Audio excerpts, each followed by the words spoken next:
Hello everyone, a very warm welcome to our webinar today. We are going to discuss a very interesting topic, which is evolution of battery storage solutions in rooftop solar segment in India. JMK Research is a boutique consultancy firm, and we provide market research and advisory services to Indian and international clients.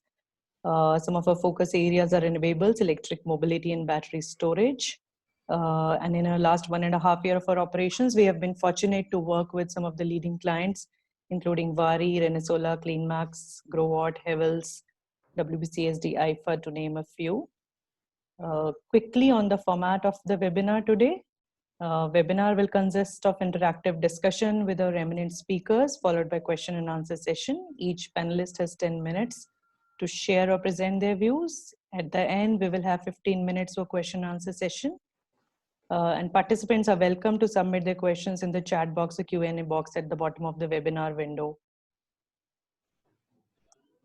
The agenda for today is current adoption trends that we are seeing in the battery storage segment in rooftop solar market in India. What are the tariff trends that are there with rooftop solar plus storage solutions across states? New opportunities that are available, policy support needed to support this segment, risks and challenges that are faced with this particular emerging technology, and the market outlook.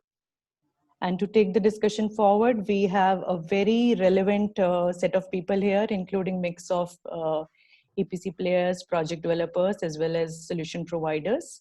And as you can see that we have a very young and dynamic team here to take the discussions today. And a very warm welcome to all the panelists. Thank you so much for taking out time to have this discussion with us.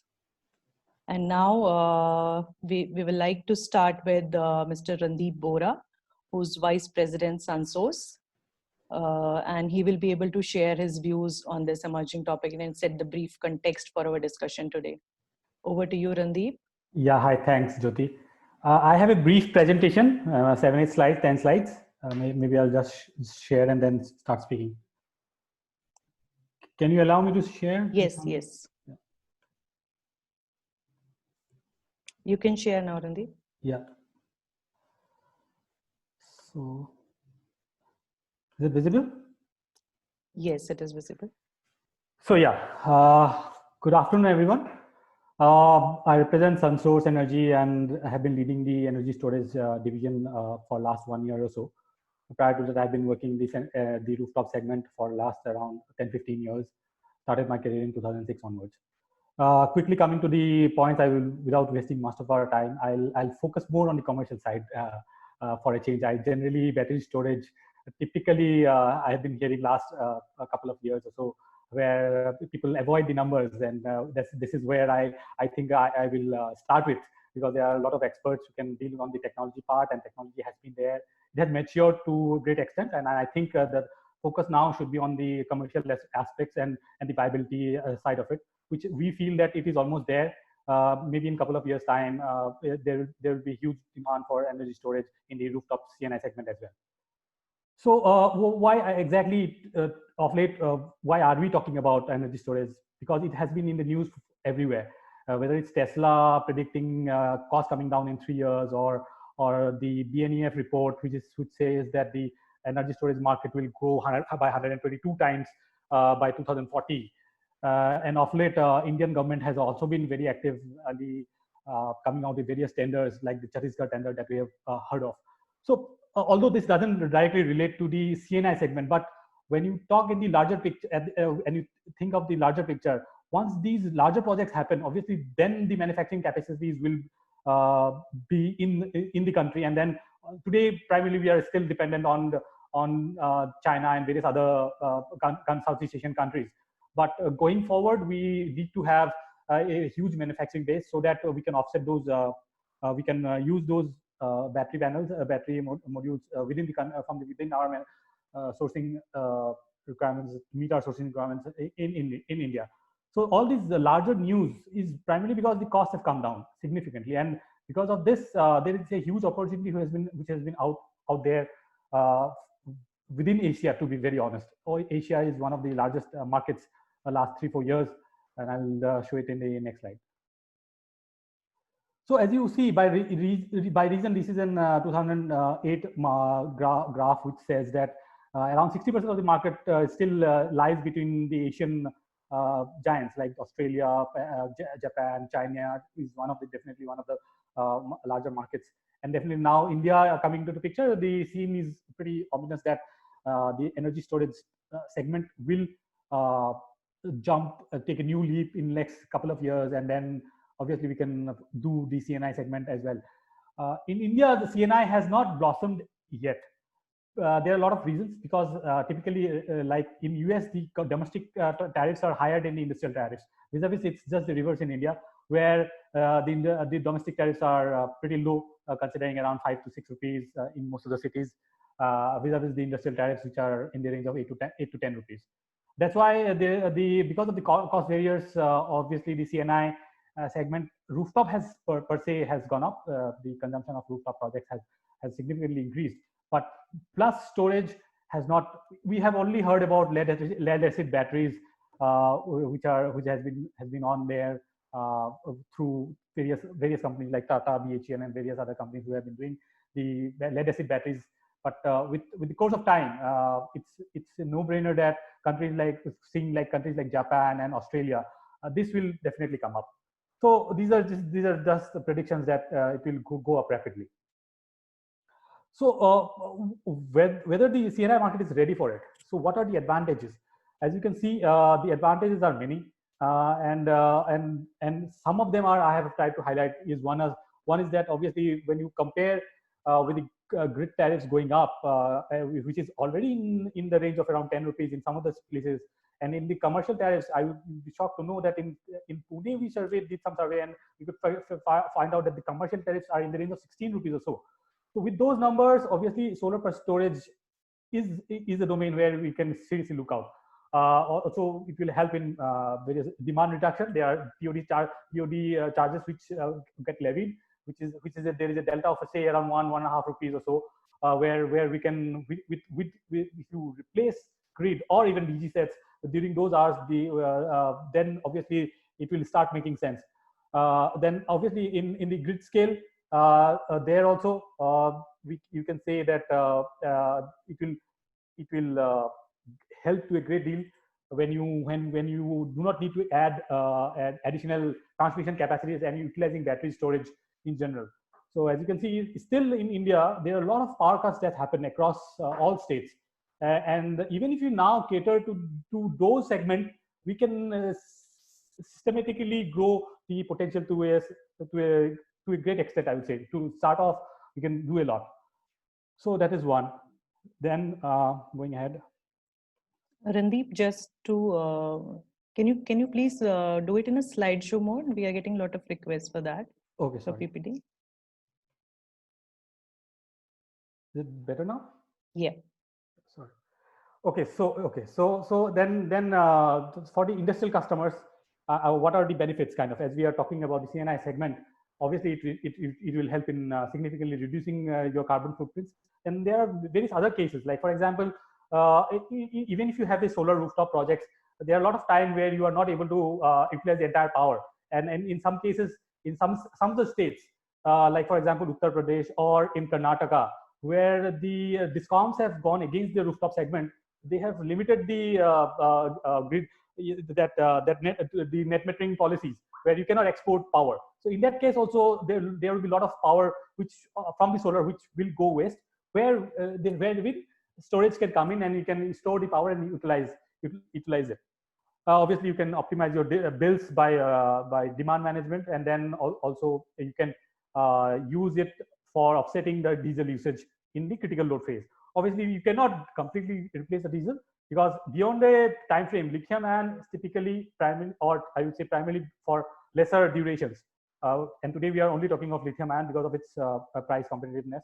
So we are talking in the range of say 1 to 4 hours of backup at best.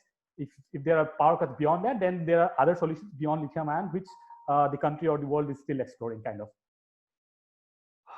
Next, what are the kind of examples? So everybody talks about that we are in an age that storage is happening. So where is it actually happening? So these are some examples of storage projects which has already happened in India. These are slightly on the bigger scale, or these are the projects which have not been, obviously we have not done any of it. We are in the process, we have got few projects, but we are in the process of execution. These are the projects which are up and running. And these are all reputed companies, and they have been, at least on the technology front, I would say there is no issues at all. So it's on the commercial side which has to be taken care of, so that as and when we are there with the right numbers and the tariffs escalating, and the grid tariffs going up, and your DG usage also is there, then all those kind of combinations, if you have, then obviously energy storage will make a good sense.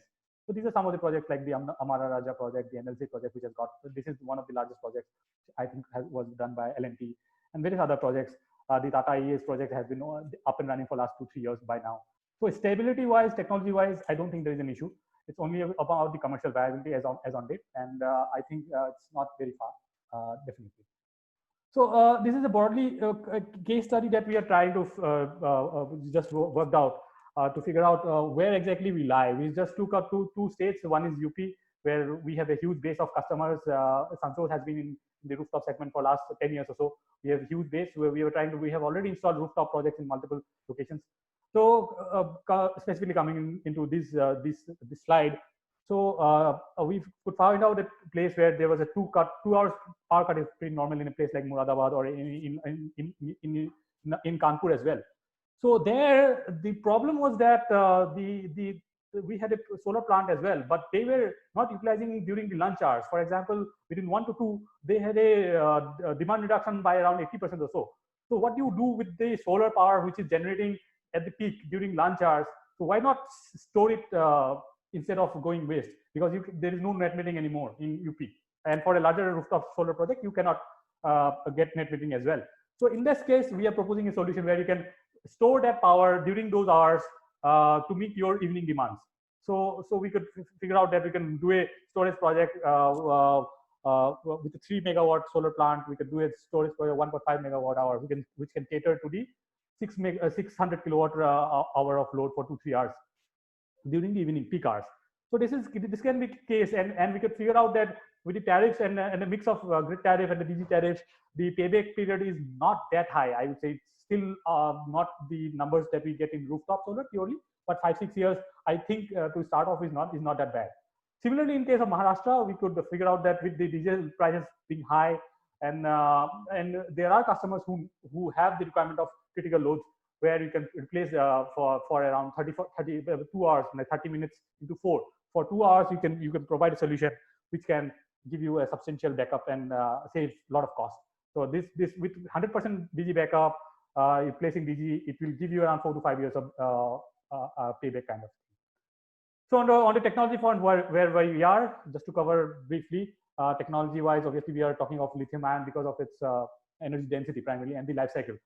We know that there are better batteries as well, but as on date, based on the all the parameters looked into it, looking into putting in all in one nutshell, with the number of cycles and the lifespan and the reliability factor picking in, we are only talking of lithium-ion batteries as on date. At least for the rooftop segment, obviously it will be lithium-ion only for next 2-3 years, I would say, or slightly more.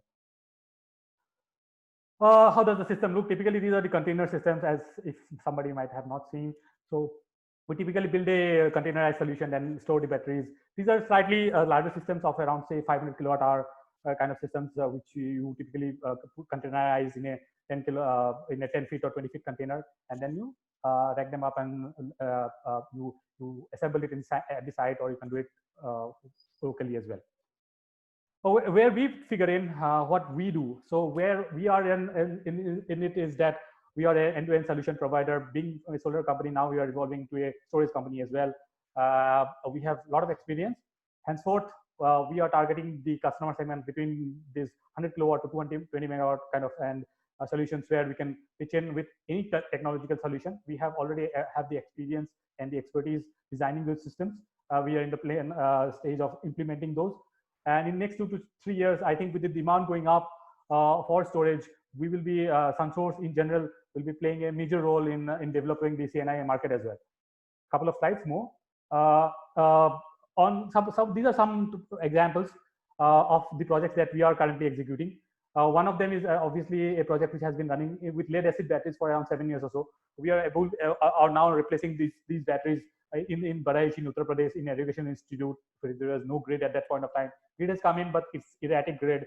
So there we have reduced the night consumption significantly using batteries. And with lead acid batteries, you can run up to 7 years. Obviously, with lithium-ion batteries, you will be having a much better reliability factor going on. Similarly, we have won a project for with SECI, where we are doing a remote grid synchronization in Kaza. And similarly, we have recently won a luxury project as well. And another one which recently came up is Andaman project, where we are replacing DG sets primarily. This is where the viability comes in as on date. But going ahead, I think with the higher commercial band tariff, there are states and consumers where still you can pitch in with storage. And if you specifically talk of numbers, as I at the forefront I said, that typically for a 1 hour kind of a backup, it will be the tariffs will be in the range of say around 8 to 9 rupees kind of a tariff that we are expecting, and going beyond that, 25% with the number of hours. So basically, we stand at somewhere around 8 rupees a unit. So SunSource is present all across the globe, and we are executing not only in India, in abroad as well, in the Southeast Asian countries. Also, we have been quoting for and in the process of securing projects in the energy storage space, and we are actively looking into the domain, and executing those projects will surely lead the way for the industry. Thanks. Thank you. Thank you, Randeep. I must say that's very informative and insightful presentation. I hope a lot of our attendees and audience would find it relevant too.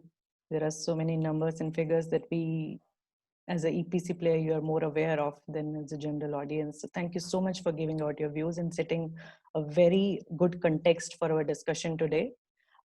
Next, I would like to hear, or let's take views from our next expert speaker, which is Mr. Nimesh Gupta, who leads the energy storage division in Amplus Solar. Nimesh, thank you for taking time out to be part of this webinar, and we would love to hear experiences of Amplus Solar, which is one of the leading rooftop segment player. So let's hear it from you now. Over to you. Thank you, Jyoti. Thank you, Mr. Bora. So yeah, I am Nimesh. I head within Amplus Energy Storage Division. Amplus, as you know, is a member of Petronas New Energy. We are primarily BTM solutions energy providers. So we directly work with CNI clients, and we have always worked on energy as a service model. And that's something similar that we are trying to evaluate within energy storage as well. So let me just first of all share my screen here. Since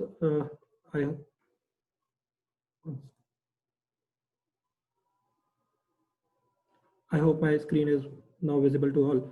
Since most of the market basics has been covered within Randeep's presentation, so I think I will skip those, and I will directly talk to you about few use cases that I felt are also going to be primary drivers for adoption of energy storage in India. So the general use case that Randeep talked about was, as he correctly pointed out, is diesel abatement. That people to a certain level are using energy storage for replacing certain amount of diesel runtime. And we are also doing certain amount of similar projects. We are setting up about a megawatt-hour storage for a e-commerce warehouse in Bangalore, which will be used to replace their diesel gensets to a certain degree. Diesel abatement, though, remains a current driver because of the current economics. We believe that it is a very small market, and it's a very small market share in general, because as the power availability continues to increase in India, having a 15 or 20-year horizon of power unavailability for setting up an energy storage for specifically diesel abatement does make it difficult for clients. So thing that I would want to talk about is basically ramping up your PV capacity.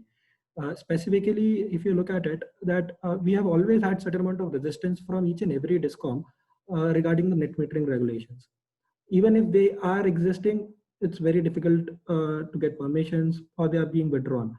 So in general, what we are seeing is that the net metering regulations are basically getting withdrawn as the time is moving on.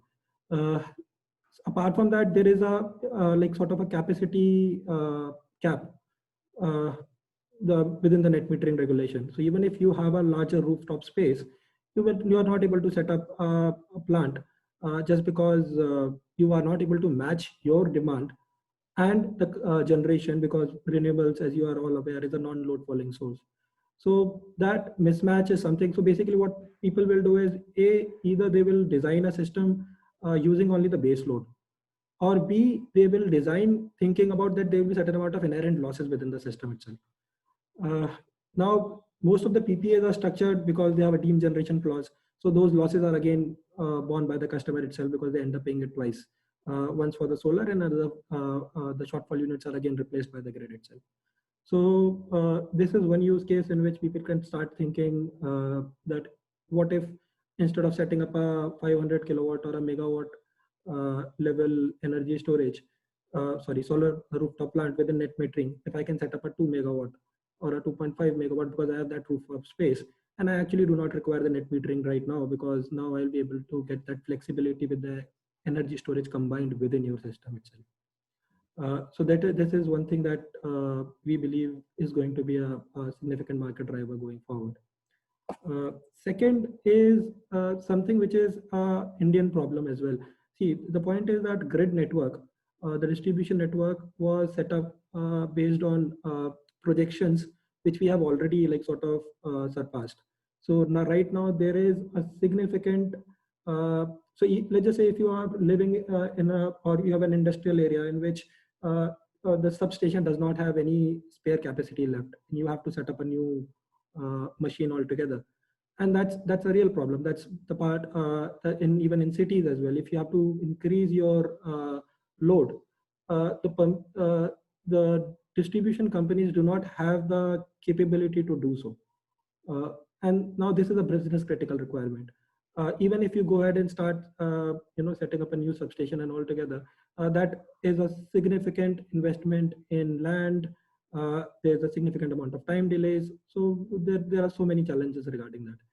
Now, if you combine energy storage to offset that peak demand, and that can basically be unnecessarily offset to the investment that is required specifically in the peak capacity augmentation by the grid. So these two cases, we believe, apart from the diesel abatement case, which Sandeep talked about, are the three use cases which we believe are going to be significant drivers for energy storage here within India. I will want to talk a little more about this energy storage as a service a little more, at the risk of plugging Amplus in this webinar. So we are actually one of the first few companies to come out with an energy storage as a service for BTM applications. So till now, solar rooftop, you have seen certain amount of OpEx models, but not in energy storage. We are implementing our first megawatt hour BTM on OpEx project, in which we are charging client on a per unit stored basis, in which there is no upfront capital investment, and the tenure of that particular agreement is for 15 years. So now what it helps you do is that it takes away the technical risk from your side, and which is a significant risk when it comes to energy storage. Essentially, if I have to give you a sample case, now this is a sort of a sample case that I have. Let's assume that you have a proposed solar capacity of a megawatt, and you combine it with just about half a megawatt hour of battery capacity, which is essentially, if you are expecting total units of about 1350, you're basically introducing about 14% energy storage, if you look at it on just from the generation perspective. So whatever that you are generating, you are just, there's a possibility of storing 13% to the max at any point in time. And that's a significant amount of flexibility within the system. Now, this kind of a system will have a landed cost of over a period of 25 years between 6.5 to 7 rupees, which again is lower than the landed variable cost in most of the states. So, so what it helps you do is it helps you, instead of going for a 500 kilowatt solar capacity, you can now go for a 1 megawatt solar capacity, even if you do not have that kind of base load. So this is something that can give you, even if you put in capital rationale, you will not be comparing this project with a 1 megawatt solar, you will be comparing it with 500 kilowatt solar, because in the absence of energy storage, that's the amount of energy that you would have gotten. Now this right side table is basically just the energy cost. We haven't included any electricity duties, the surcharges, the tax, which can land between 50 paisa to a rupee and even more in certain amount of states. So what you see is that we are already comparable. As the prices of energy storage continues to go down, this will start looking a little more attractive like each year and year. If you look at it historically, now this is the, so basically we have seen about 18% CAGR in battery pack price reduction, which is over the last 10 years. And that's a significant amount of reduction. And we can easily assume that this will continue to like sort of happen. Now, apart from just price reduction, it is also the improvement in technology.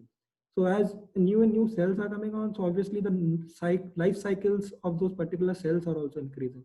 So on an overall level, landed cost of energy becomes even lower. So these are the things that I would want to add to like sort of Sandeep's presentation here. There is a certain amount of, I believe that there is a certain amount of lack of talk or on what are the smaller like sort of things that are required from the regulation side. Everybody talks about taxes, everybody talks about reducing the prices, but there are a certain amount of smaller nuances which can help in terms of unlocking the potential of energy storage.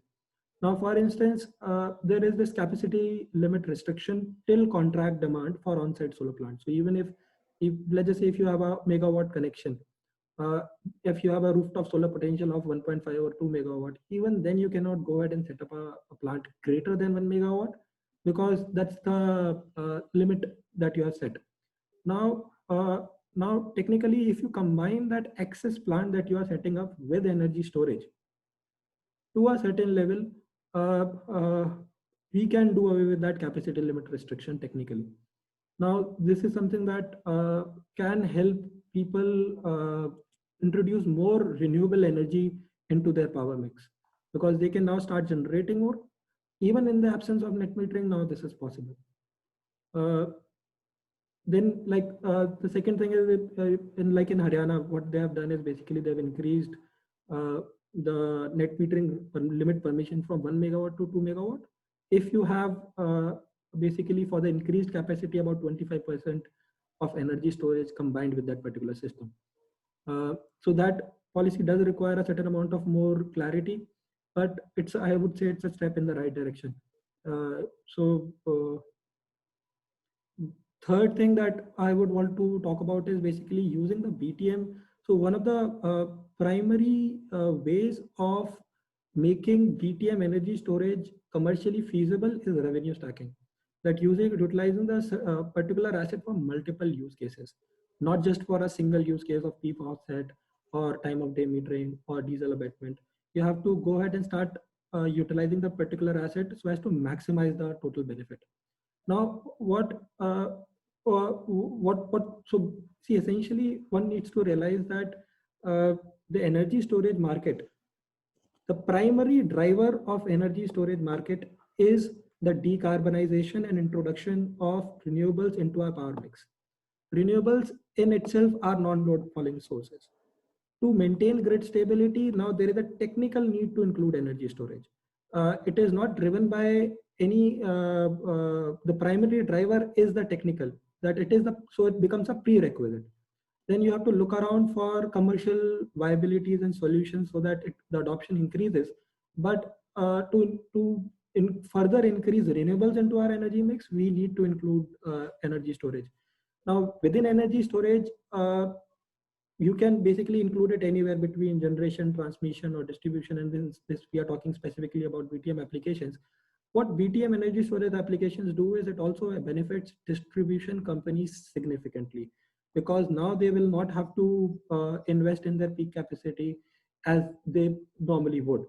So now creating a regulatory framework for passing on that benefit, for utilizing these like sort of energy storage projects for ancillary services as well, for differing peak capacity, as I said, and passing on that benefit somehow to the end customer will also make this a little more financially feasible, and overall a much more like better system for the entire value chain. So these are the few things basically I actually wanted to talk about specifically within energy storage BTM. I guess that's it. Thank you, Nimesh. That's very insightful and informative. We would want to delve deep on that lucrative 6.5 rupees per unit number later on, but let's hear it from other panelists, which includes now battery suppliers and battery energy storage solution providers. So next in line, we have Dr. Rashi Gupta, whom we all fondly know as Battery Wali of India. She's founder and managing director of Vision Mechatronics, which is active in the field of robotics, renewable energy, and energy storage. So Rashi, as a battery supplier, we all want to hear from you. What are the emerging trends that you have seen in this segment, and what are your experiences in last 1 to 2 years in this particular segment? Over to you, Rashi. Thank you so much, Jyoti. And I echo a lot of sentiments from my other co-panelists that I've just heard them today. I'll share my screen, though I do not have any numbers to share as such here, but yeah, some concepts and some things that are important for the audience. So let's begin with this. So we all have seen now from the previous two presentations that there is a lack of on-ground support of the policies targeting the rooftop sector. Discoms do not want to lose their premium customers, and C&I definitely forms a big premium consumer source for them. And the next is that, as Nimesh also mentioned just a while back, that only Haryana is the state which has made it from 1 megawatt to 2 megawatts of the net metering. And what has now happened is the lockdown has reduced the revenues from Discom, so which will slow down the net metering approvals, and that is something is a concern. So this also creates a need of energy storage with rooftops. I mean, you generate your own energy, use your own energy, and take the support of the grid, while at the same time even strengthening the grid. So there is definitely a rise in the energy storage and specifically the battery storage in the rooftop solar market. Because one thing is that the solar feed-in tariffs are less than electricity consumption tariffs. So maximizing self-consumption with battery storage makes more sense for the C&I customers and even the residential customers for that matter. So matching the PV generation with demand of the battery energy storage is the wise thing to do. And what would happen is you can actually do a peak demand management and for your C&I customers if you use energy storage. So increase the adoption of battery storage with rooftop solar. Now, what happens is there are two segments. One is the residential or, the small segment. One is the big segment of the C&Is. Now, this typically would be between 1 to 100 kilowatt hour in one play in the smaller segment, and 100 kilowatt hour plus could go into the larger segment. So what typically one should look into is the smaller segments can have up to a maximum up to 4 hours of full load backup. That would make economic sense. And for the bigger rooftops, you should have a 1 hour to 2 hour kind of a backups with recharging frequently, so that you utilize maximum of your battery cycles, so that you get your ROI faster. So if you can do something like this, you can size your system in such a fashion, you can actually have your ROI within 1.7 to 3 years. And that would make, rooftop with storage very attractive for the CNI and the large customers. That would make more sense to them. Now, what are the tariff trends and policy support? So the battery prices are definitely reducing, and they will be reducing in the next few years as well. So solar plus storage demand, there is more demand, and then they're directly competing with thermal plants as well. So now if you see, we have almost reached grid parity in terms of solar plus storage, and that makes more sense. Now what would be, the existing regulations are there, they do not allow. Like suppose you cannot export the power from the battery. That is not allowed in the current net metering provision. So what you need to do is you need to even have, the DISCOMs could be proactively allowing this.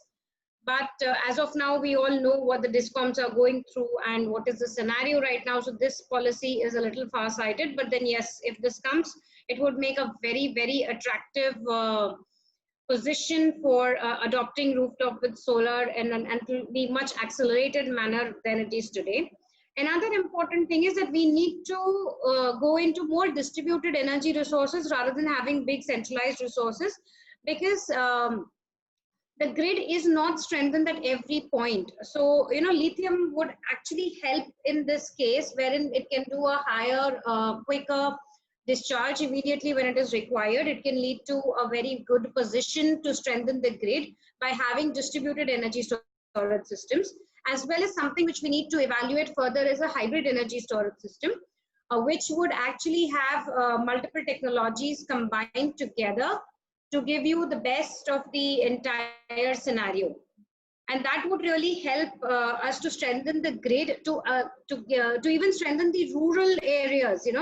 What is happening is these industries, when you are generally in outsides of the cities where the grid is not really strengthened, and you would have to run on diesel gensets as a secondary backup source for your power requirements. So in that case, if you go for a solar with a storage kind of thing and do a diesel minimization in the first step and then diesel elimination in the second step, that would give you actually a very good ROI, as well as a hands-on experience on how you are positioning your loads, how you are managing your storage components, and how much you are actually investing in your solar component or the wind component, whichever is your renewable energy component. That would make more sense.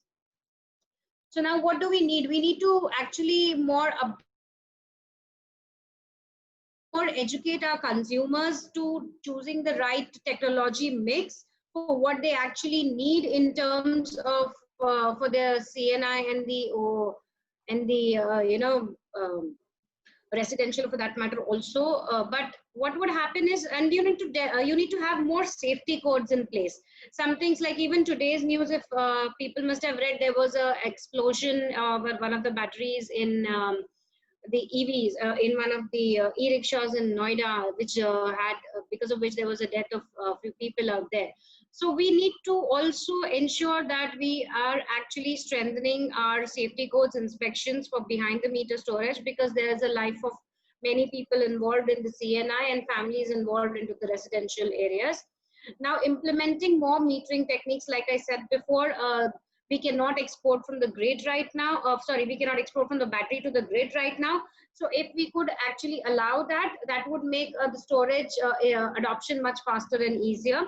And then lithium batteries installation actually makes more sense than the lead acid batteries, because your overall cost of the levelized cost of energy and your cost of energy over the life cycle is actually much lower as compared to the lead acid batteries conventionally. And then in future, maybe in 3 to 5 years from now, adopting more and more hybrid energy storage would make more sense.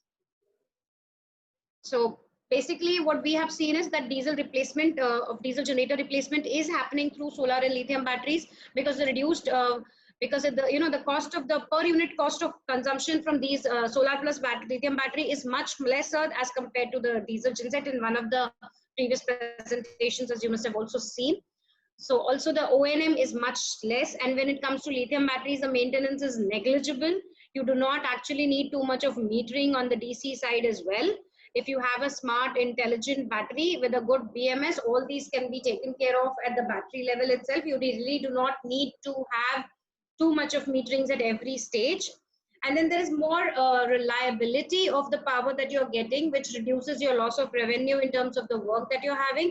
So there is definitely a lot of rise in the installations in the CNI sector as well as the residential sector. So I think basically India is moving towards more adoption of storage, and there is a more and more awareness now that is being created in the consumer mindset of how they can actually reduce their expenditure, also come down, also have more reliable and assured firm power.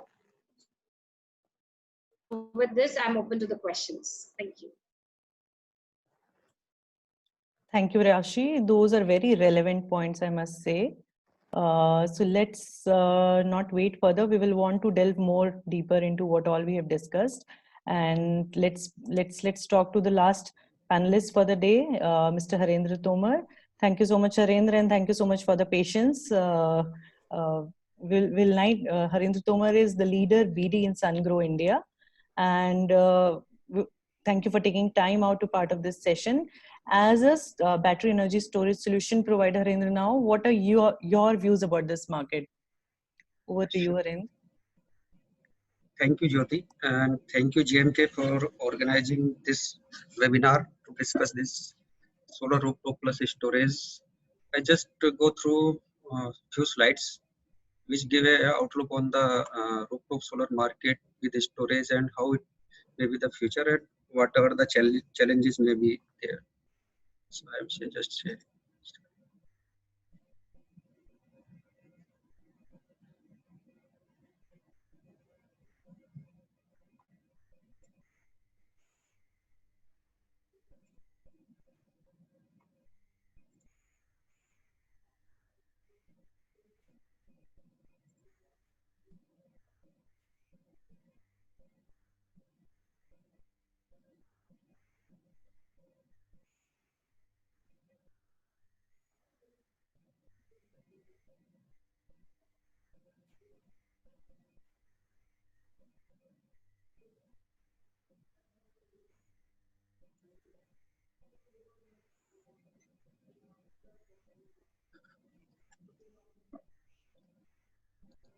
Yeah, I think my screen is visible to all.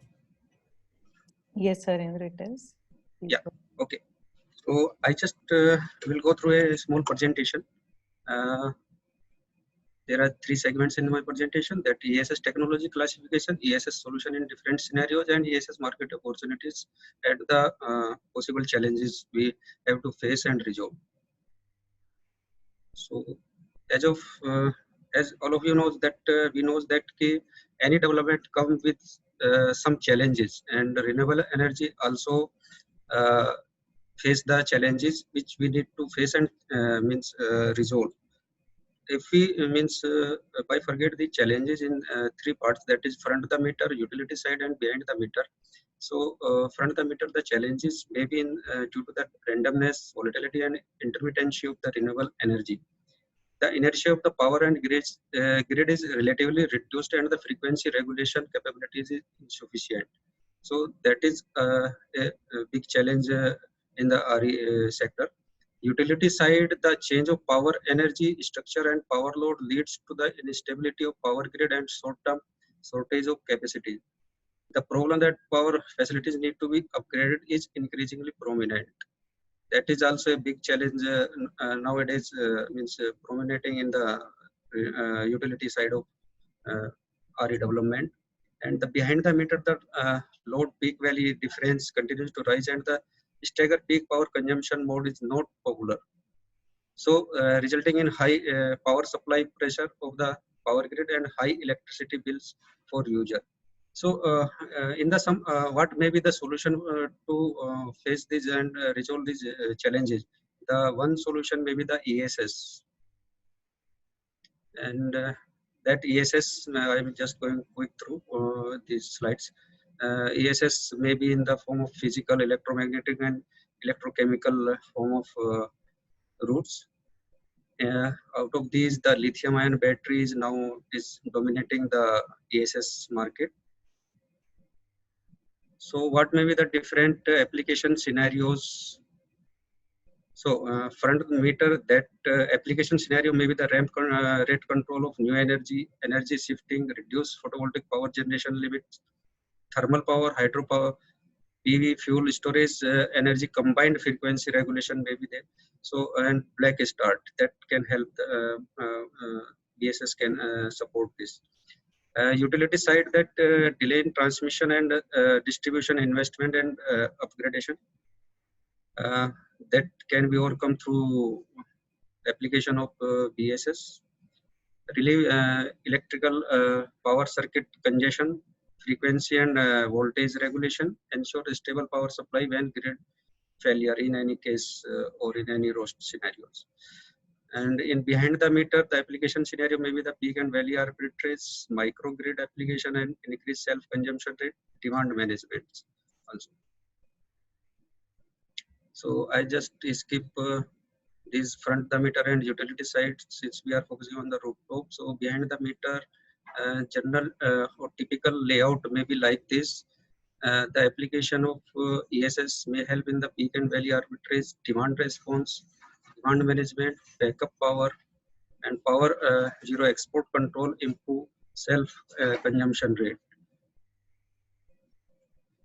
The ESS can be means application may be through microgrid solutions, which may be coupled through AC side couple, and the a general layout may be like this. And that AC side coupling solution may support on-grid, off-grid mode, support multiple energy congestion connections, easy expansion, suitable for long distance transmissions, also suitable for large microgrid scenarios.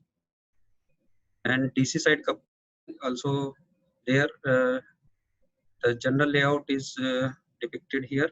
So it may help in the on-grid, off-grid mode, support multiple energy connections, DC side coupling mode, and simple control and high efficiencies, suitable for smaller energy storage systems.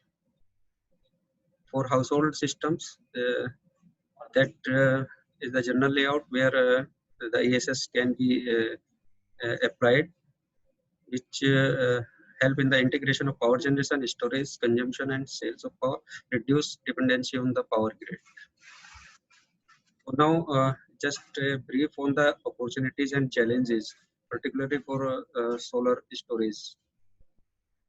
So, as per one report of the Bloomberg, the market is now just started growing, and by 2030, in India, there will be around 50 gigawatt hour of ESS deployments. That is the projection by Bloomberg. And one of the reports from IHS Markit, if we talk about the revenues, storage market is projected to grow from annual revenue of $2.3 million in 19 to $9 billion in 2025. So that is going to be huge revenue generation potential for all the OEM and developers also. Now, if we look into the different scenarios where the application is done. So basically in India, market is driven by the front of the meter segments. And in the European countries, it is driven by the BTM segment. Here, one another report by Indian Energy Storage Alliance, they are predicted the potential of 190 gigawatt hour of energy storage by 2030, 25. And if we talk about the BTM level, they are saying about 3% of the potential of this. This is around 6 gigawatt hour of potential in rooftop itself. If we include in that diesel and other, so it will go around 10 gigawatt hour approx. Now, if we look into the opportunity side, the CNI rooftop sector, till now only 3 to 4% of commercial and industrial establishments are drawing renewable energy power. So there is a huge potential of development of the rooftop solar with CNI sector.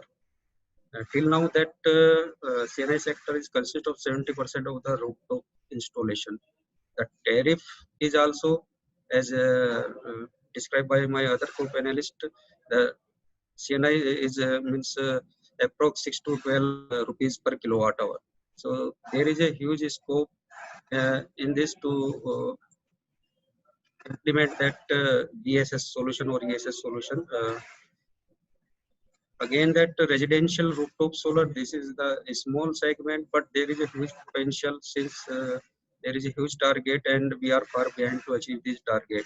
So here is also potential for application of small size of ESS. And transmission and distribution side, there is huge network requirement is going on to accommodate the RE in the T&D infrastructure. So there may be some relief through implementation of ESS to overcome this challenge. And last but not least, that is the we should care our environment. So by implementation of rooftop solar with storage, we can this can be the alternate to a diesel generator. In India, nearly 90 to 100 gigawatt of installed capacity of DGSAT is there. So this is there is huge potential for ESS there, and that everyone knows that the pollution level in NCR. So setting of the DGSAT is becoming necessary in the NCR region. Few of the challenges my co-panelist already described, that policy regarding we need certain fixed policies for at least for 3 years, for at least 5 years, maybe 10 years. So the uncertainty in the market can be removed, which also need attention from all the stakeholders. It is means developer, integrator, or customer, or OEM all need to come together to overcome this challenge, and the regulator also. Specifically, residential sector need handholding for BSS installations. And one major challenge is that the system cost for end users. However, the cost is reduced, I think around 15% yearly in last 4 or 5 years for battery itself. But still it is a challenge for end user to implement the ESS solution.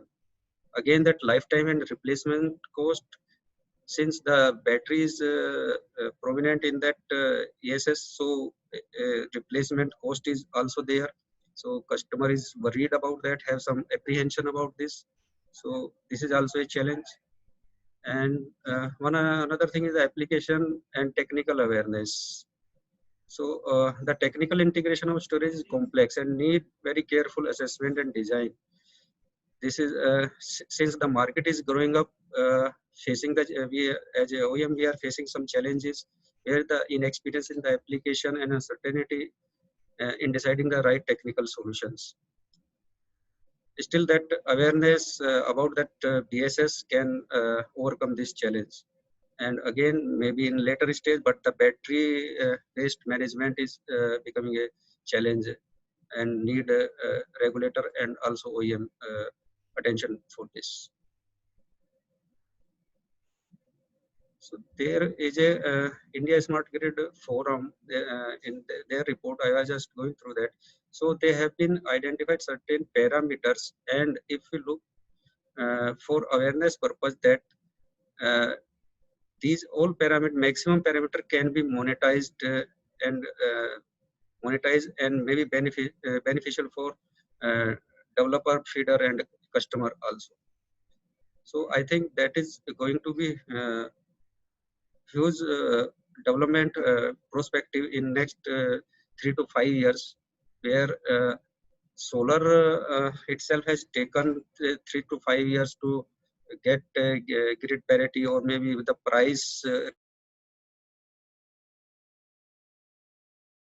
that energy storage also maybe early as possible, that can take the lead in the energy, reliable energy provider. Thank you. Thank you, Harendra, for putting out and listing out all the relevant challenges that people are facing in this segment. Now let's quickly come to the question and answer session. We have very interesting questions from the audience So let's try to get answer to some of them. I would like to put one question to Randeep first. Randeep, a lot of our audiences are asking about the current price range for battery storage. So what is the typical USD per cost for the batteries, including, I would say, EPC cost for the batteries?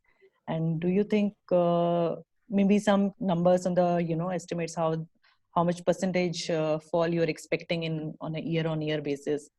I think this answer will also, I would like to ask to Rashi as well, but I think let's take perspective from both EPC player as well as supplier. So, okay, so as of date, we are talking of smaller size systems. So if the system is in the range of say 2 megawatt to 5 megawatt, then the system prices are not that significantly low. I would say dollar per kilowatt hour, it will be in the range of say 200 to 250 dollar per for the entire system. But as you go up the ladder, and if you have a 50 megawatt hour kind of a project, obviously those numbers will further come down. It will be less of $200 per kilowatt hour kind of figures. So yes, and now if you talk of say smaller systems of say 500 kilowatt or 100 kilowatt hour lithium-ion battery, it will be more than $300 per kilowatt hour. Rashi, your views on this, please. Are your numbers? I have two things to say on this, Jyotiji. Number one is that there are two aspects of this. One is just the battery, and one is the entire ESS. Yeah. So people generally confuse the costing of just the batteries, and they think it's the full ESS. That is not the case. So when it comes to ESS, definitely there'll be a little add-on cost as to what to compare this to the battery. What Randeep ji has said, I would always I agree with whatever figures he has quoted roughly. They would match, but we can expect a decline, a sharper decline from 22 onwards in the battery storage and per kilowatt hour prices. The simple thumb rule is the higher the battery size is, the lower is the cost, which goes into the economies of scale. So that is something there. The Bloomberg New Energy Finance has given a target pricing of $156 for the pack. But that is not to be mistaken with the cost of the ESS and the complete system. Second is what kind of a battery management system you are using with the batteries. It's just not the cell and just a monitoring system. It's a full battery management system that you use. What kind of a communication you're doing, what kind of protective systems you're using. So when all these things are added, the cost definitely goes up, which is much more than even sometimes more than $200 US per kilowatt also. So and if it's a size is very low, definitely the prices would be more than somewhere around $400 also it could reach. So the price band would really depend on what kind of application you're using. Now even the C rating of the battery pack would change the pricing of the battery pack. Right. If you're using a 0.5C, if you're using a 1C or a 2C kind of a battery pack, the pricing changes. So these are certain parameters that the people in the audience, as well as like I can see a question here on the side. Is the battery price same for 1C and 4C by 4 is exactly what I said. No, the price is different. The higher the C rating, the prices will be higher. So that would change the scenario. And what is your expectation on the price fall on a year-on-year basis? Like, I think we should soon see $100 price mark very soon. We are not away from that. The way the demand is going on and the way things are going in terms of R&D, research, production, improvement in technologies, we should come down with $100 pricing. But that is only for the battery pack. Only the battery pack here. Yeah. Say same as New Energy Fund, Bloomberg BNEF pricing of 156. Compared to that, you can come down to 100. So you can add at least around 35-40% additional cost for the rest of the components. Okay. We can, in general. But depends on depends on the size of the system that you're looking at. Yeah. Understood. Correct. Okay, thank you. Next question is Nimesh, maybe it's for you. How is ESAS different from a RESCO model? I think in part of your presentation. And second question also that you can take along with it is, what safety challenges we need to address or take during a lithium-ion battery system installation? As a developer, what are your key things that you take into consideration? Okay. So the first question, I think, so basically they are the same. So ESAS is basically energy storage as service. RESCO is primarily term used for generating plants. So what we are ready to do specifically is not just do a solar plant as on an OpEx basis, but we are also ready to do energy storage on an OpEx basis, on a standalone basis as well. Similarly, a hybrid project having both solar and energy storage can be done on an OpEx basis. RESCO is essentially on a financial basics is the same as ESAS. As for the second question, so with the safety is with all battery energy storage services systems or technologies, safety is one of the biggest parameter that you have to evaluate that particular technology on. Right now, what we are talking about stationary use case. We are not talking about the mobility market itself.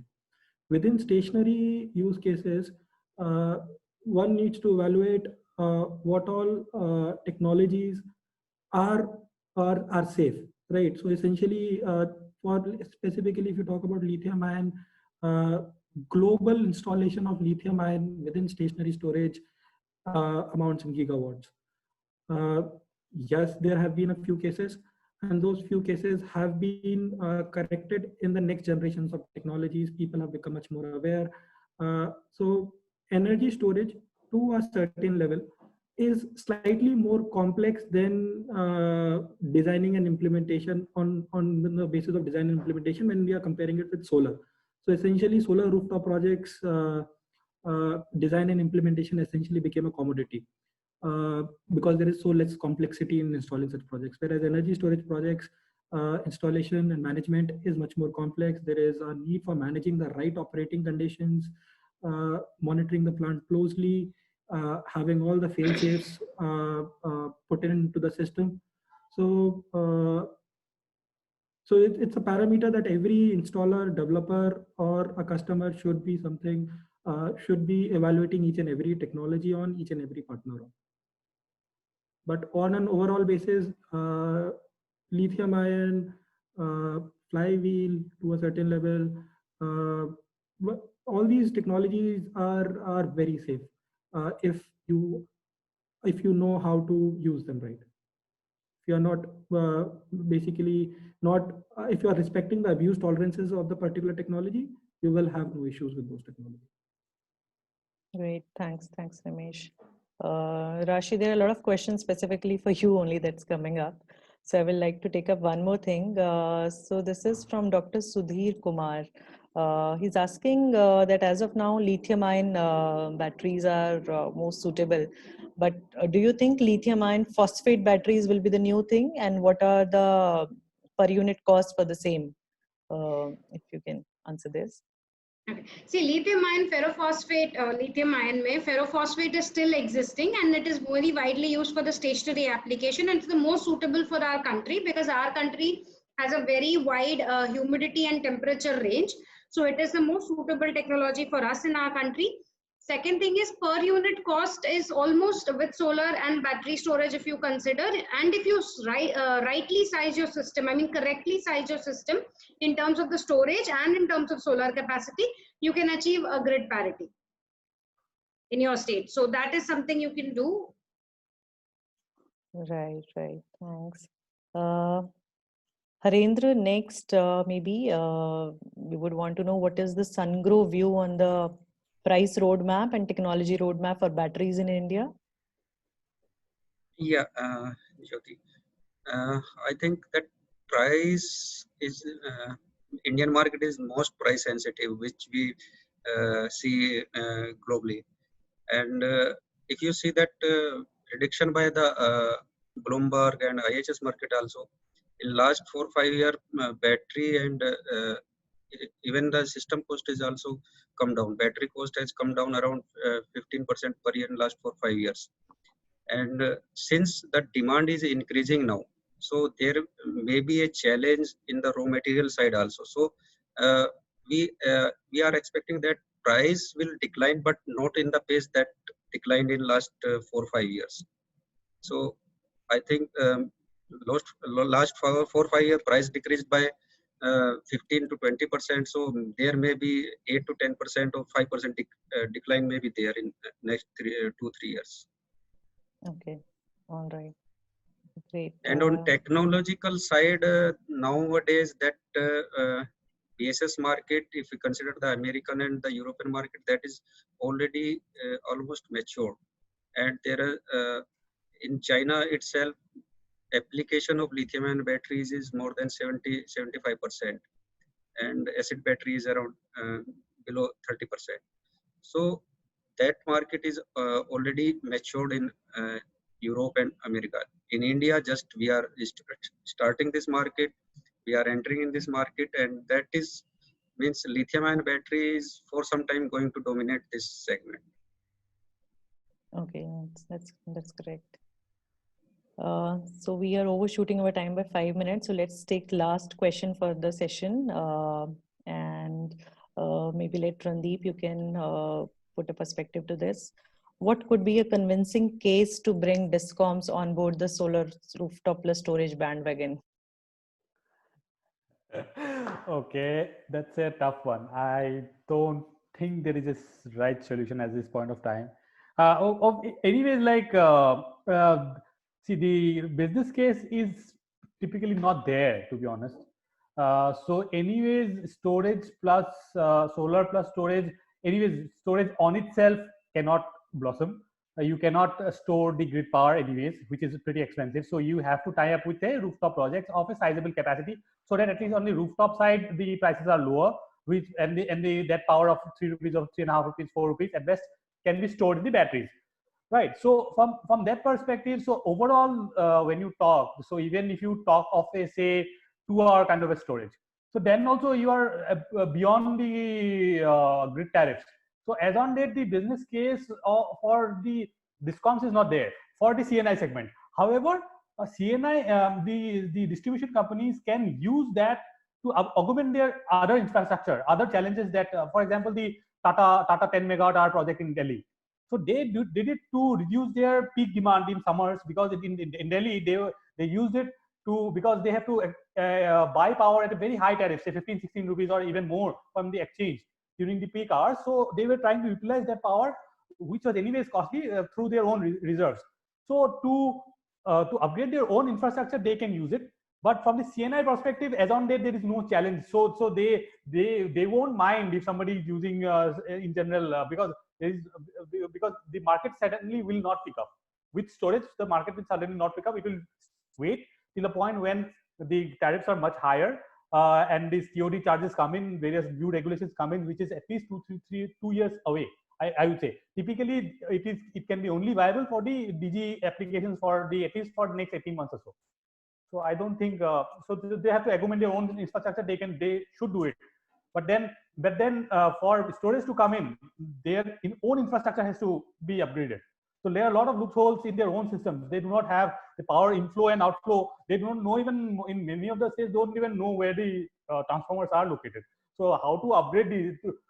They have to move towards the direction where you have smart meters, smart controllers, infrastructure upgraded, and then you have energy storage, which can take care of additional requirements of transmission, avoiding like deferment of transmission lines and all, which storage can bring in, and they can help it out. So they should think on those lines. Right, Randeep. So you believe in next 2-3 years the business case might be there? The business case is already there. It's there, yeah. Because, yeah, it's already there for at least for the diesel market. So at least for 50% of the time, if you use DG sets, and again in rest of the 50% you are replacing grid power also, in many of the cases it will make sense. But if you're typically directly, for example, today rooftop is completely against the grid. We are comparing with the grid prices, which are say 7 rupees. You are able to compete. We are already at 4. Vis-a-vis with Pure's grid tariff, with DG solar and storage, you cannot compete as on date. So in 2 years, that will be a viable option. But today the market exists so that you can demonstrate the technology that it's there. You can have in next 2 years. I think there will be significant amount of storage projects online, which will set the right tone. You need to also bring in why are the CNI customers now inclined towards solar? Because you've seen last 5 years there a lot of boom has happened in the industrial segment. That's why now people are coming. All our old customers are there. There are a lot of repeat customers that we have. So that trend, for that trend to happen in storage, you need to have examples, pilot projects across all states, so that automatically there is a pull. Right, Randeep. One last question, maybe from everyone else, I want to know. Nimesh, are you seeing a rise in inquiries for storage solutions in last 1 year, maybe? If you talk about, do you think people are looking at this option now? Yes, there is a significant amount of curiosity. People are talking about it. Forums such as yours are talking about it, which is creating a certain amount of more education, bringing about a certain amount of more education. So yes, the plain answer is yes. There's a significant uptake in terms of inquiries and in curiosity, but obviously, as Randeep correctly said, that people are at this point of time also they also believe that the commercial case for having such projects will be better in 1 year or 2 years down the road. So let's see how it evolves. Harendra, what is your quick take on this? Are you also seeing uptake in inquiries for storage solutions? How are you seeing this market to be a substantial nowadays, chunk? yeah, certainly. Means nowadays in India itself, that awareness about curiosity, as rightly said by the Nimesh, it is increasing. So now you see the tenders also coming up. Some pilot projects, small is coming up. So surely means market is taking up in India. And lastly, Rashi, your comments on this as a battery supplier. What do you think in last 1 year? Has COVID had any impact, or you are still seeing surge?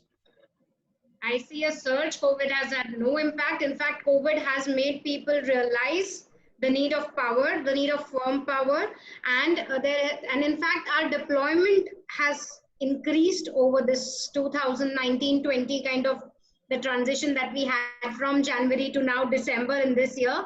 The deployment has actually increased.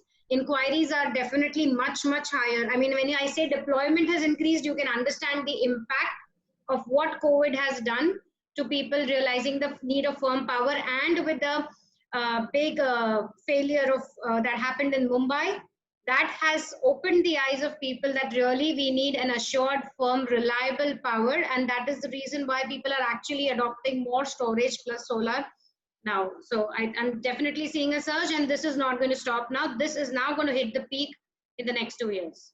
That's very, very optimistic, everyone. I think we all have the reasons to hopeful that this segment is going to grow substantially in next few years. Thank you everyone for joining us for this webinar. Thank you all the amazing panelists for sharing such wonderful insights and information. If any of your questions are not being taken up, please share your questions at contact@jmkresearch.com and we will try to answer it. Thank you so much everyone for your time. Have a good day. Thank you. Thank you so much. Have a good day. Thank you.